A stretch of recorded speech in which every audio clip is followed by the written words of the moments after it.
नमस्कार, मैं हूं संजय शर्मा। आप देख रहे हैं 4PM न्यूज़ नेटवर्क। आज मैं बात करूंगा आपसे कि साहिब इस बात को लेकर क्यों परेशान है कि कुछ राज उनके काबू में नहीं आ रहे हैं। साहिब को लग रहा था कि 2024 तो बहुत आसान है, कोई है ही नहीं मुकाबले में। लेकिन भारत जोड़ो यात्रा और नीतीश कुमार के पलटी मारने के बाद देश की तस्वीर ही बदल गई है, देश का सीन ही बदल गया है।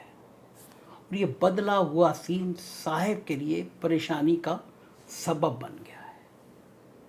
छोटे साहिब और बड़े साहिब परेशान हैं कि ये राज्यों में, जिन राज्यों की आज मैं आपसे बात करूंगा कि इन राज्यों में क्या तरकीब करें, शतरंज की कौन सी चौसर बिछाएं, क्या रणनीति अपनाएं कि सत्ता 2024 में फिर मिल जाए जो अभी मिलती हुई दिख नहीं रही है। मैं बातचीत करूंगा आपसे, उससे पहले छोटी सी प्रार्थना आपसे। आपको पता है कि हम गोदी मीडिया नहीं हैं, सत्ता की आंख में आंख डाल के सवाल पूछते हैं। तो जाहिर है हम सत्ता से कभी कुछ नहीं चाहते, लेकिन आपका प्यार और आपका सहयोग चाहते हैं। इस वीडियो के डिस्क्रिप्शन में एक मेंबरशिप का फॉर्म है। अगर आपको लगता है कि आप हमारा थोड़ा सहयोग कर सकते हैं तो उस मेंबरशिप फॉर्म के ऊपर खोल लीजिए, उचित समझें तो उसमें कुछ मेंबरशिप ले लीजिए, हमारा सहयोग होगा। शुक्रिया। अब बात करते हैं आज के वीडियो की। मित्रों, जब आप परेशानी में होते हैं, कोई भी परेशानी में होता है, तो उन्हें सबसे पहले कौन से देवता याद आते हैं? स्वाभाविक है कि बजरंग बली यानी हनुमान जी आते हैं। जय हनुमान ज्ञान गुण सागर। अब चूंकि साहिब को भी हनुमान जी याद आ रहे हैं, तो आप कह सकते हैं कि साहिब भी बहुत परेशानी में है। पिछले दिनों भारतीय जनता पार्टी के स्थापना दिवस समारोह में आपने देखा होगा कि किस प्रकार साहिब को हनुमान जी याद आने लगे, अचानक याद आने लगे। बहुत वैज्ञानिकता की बात करते हैं, लेकिन अचानक हनुमान जी का जिक्र कई बार करने लगे। कैसे साहिब अपने कार्यकर्ताओं को हनुमान जी की तरह खुद का संदेह दूर करके पूरी ताकत से 2024 के चुनाव में उतरने का संदेश देते दिखे। अब भले ही साहिब की पार्टी के एक मुख्यमंत्री हनुमान जी को दलित बताने में लग जाएं और फिर उनकी जाति बताने लगे, तो ऐसी परिस्थिति में मामला और गंभीर हो जाता है, क्योंकि तब कार्यकर्ताओं के मन में और संदेह बढ़ जाता है कि कहीं हनुमान जी की ताकत का एहसास करवाने के बहाने हम कार्यकर्ताओं को भी तो साहब ने दलित ही नहीं समझ लिया है। दलित मतलब कि जिसकी कोई पूछ ही नहीं हो रही है, जिसको सिर्फ वोट की राजनीति का मोहरा माना जा रहा है। खैर, साहब जो भी बोले या उनके कार्यकर्ता जो भी समझे, लेकिन हमने जो समझा उसे आपके सामने रखना हमारा नैतिक कर्तव्य है, और कम से कम 4PM आपको सच बताता रहता है। तो चलिए हम अपनी ड्यूटी पर लग जाते हैं और आपको बताते हैं कि आखिर साहब की परेशानी का असली कारण क्या है जो उन्हें हनुमान जी की याद दिलाने लगता है। दरअसल साहिब की परेशानी 3 फ्रंट पर है। पहला फ्रंट है कि साहिब की पार्टी के पास अब कोई सहयोगी दल नहीं बचा है।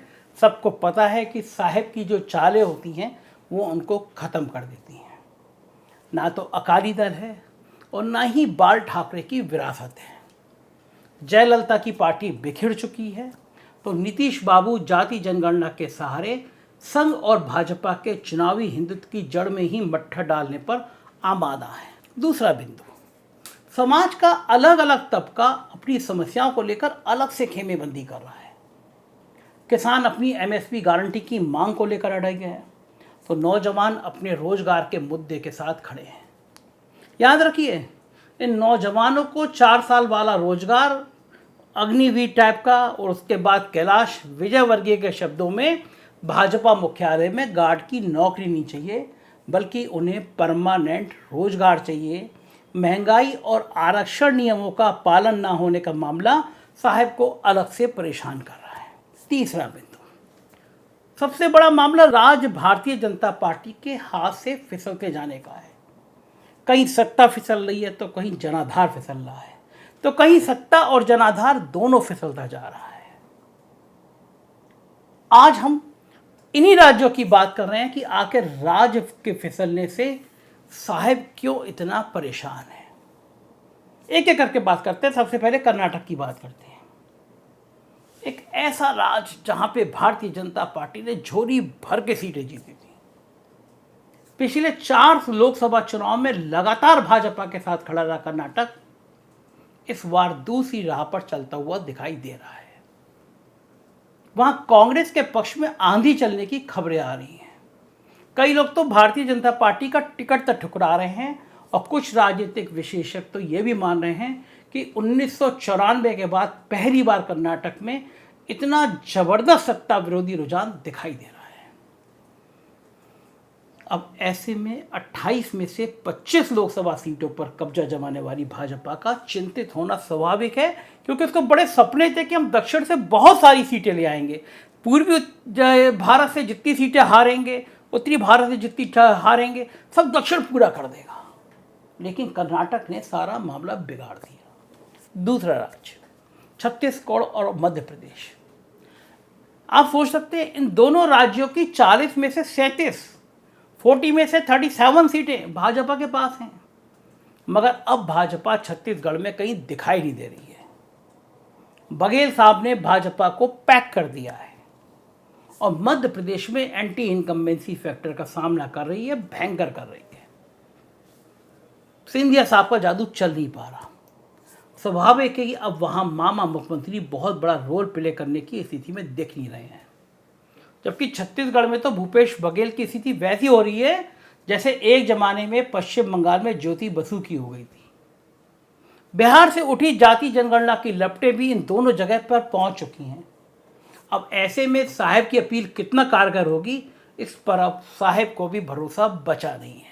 छत्तीसगढ़ और झारखंड में तो ओबीसी आरक्षण बढ़ाने वाला विधानसभा से पारित विधेयक को भी भाजपा सरकार द्वारा नियुक्त गवर्नर ने रोक रखा है। इसको लेकर अलग से परेशानी है। तीसरा, बिहार और बंगाल, ये दो राज्य मुसीबत भरे। बिहार और बंगाल में कुल 35 लोग 2019 में कमल छाप जीतकर आए थे। लेकिन अब जो हालात बन रहे हैं उनमें से 5 की उम्मीद भी दिखाई दे नहीं रही है, यानी 30 सीटों का सीधा नुकसान। बिहार में 2015 के चुनाव की भांति लालू यादव और नीतीश कुमार एक साथ हैं तो मुझे कुछ कहने की जरूरत ही नहीं है कि वहां पर क्या होने जा रहा है। वही बंगाल में अब सीधी लड़ाई लेफ्ट कांग्रेस बनाम तृणमूल कांग्रेस के बीच दिखाई दे रही है। चौथा राज्य राजस्थान और हरियाणा, पश्चिमी उत्तर प्रदेश। इन राज्यों में अब खेल पूरी तरह से कांग्रेस के हाथ में जाता हुआ दिखाई दे रहा है। हरियाणा का सेंटीमेंट तो पूरी तरह भाजपा के विरोध में दिख रहा है। वहीं राजस्थान और पश्चिमी उत्तर प्रदेश की पूरी चुनावी राजनीति इस बात पर निर्भर करती है कि कांग्रेस कब सचिन पायलट के नाम के साथ मुख्यमंत्री पद जोड़ती है, क्योंकि हुड्डा ने हरियाणा में और जयंत चौधरी ने पश्चिमी उत्तर प्रदेश में जाटों और मुसलमानों को लगभग लामबंद कर लिया है। अब ऐसे में सचिन को मुख्यमंत्री पद मिलता है तो इस पूरे इलाके में जाट गुर्जर मुसलमान की एकता खतौली उपचुनाव जैसा रिजल्ट 2024 में दिखा सकती है, ऐसा राजनीतिक विश्लेषकों का मानना है। एक बड़ा राज्य महाराष्ट्र, उत्तर प्रदेश के बाद सबसे ज्यादा सीटें देने वाला राज्य महाराष्ट्र के सेंटीमेंट के बारे में क्या कहा जाए, जब गोदी मीडिया का मूड ऑफ द नेशन सर्वे भी वहां भाजपा की हालत पतली बता रहा है तो भला हम उसमें क्या नया जोड़ दें। कुल मिलाकर 50 खोके एकदम होके मराठी मानुष की जबान पर चढ़ चुका है। उत्तर प्रदेश में भी, पूर्वी उत्तर प्रदेश, लखनऊ से पूर्व का यूपी उस समय इस बात पर निर्भर करेगा कि नीतीश बाबू को प्रधानमंत्री बनाने का नारा अखिलेश यादव कितनी जोर से लगा पाते हैं और सपा के कार्यकर्ता जाति जनगणना के मुद्दे को कितना अंदर तक लोगों के बीच ले जा पाते हैं। वैसे विधानसभा चुनाव में बलिया से बाराबंकी तक तो सपा ने भाजपा की बैंड बजा दी थी। वोट प्रतिशत देखेंगे तो बहुत नुकसान हुआ था, लेकिन याद रखिए तब अखिलेश के साथ ओम प्रकाश राजभर भी थे जो अब नहीं है। लिहाजा अब नीतीश कुमार की जरूरत काफी शिद्दत से अखिलेश यादव महसूस कर रहे हैं और साथ है भी। कुल मिलाकर गुजरात, उत्तराखंड, असम को छोड़ दें तो पूरे देश में साहब को दिक्कतों का सामना करना पड़ रहा है। अब ऐसे में हनुमान जी की याद आना और कार्यकर्ताओं को हनुमान जी की याद दिलाना साहब की मजबूरी की सार्वजनिक रूप से अभिव्यक्ति है, लेकिन असली खेल तो 13 मई जब कर्नाटक की मतगणना आएगी उसके बाद शुरू होगा।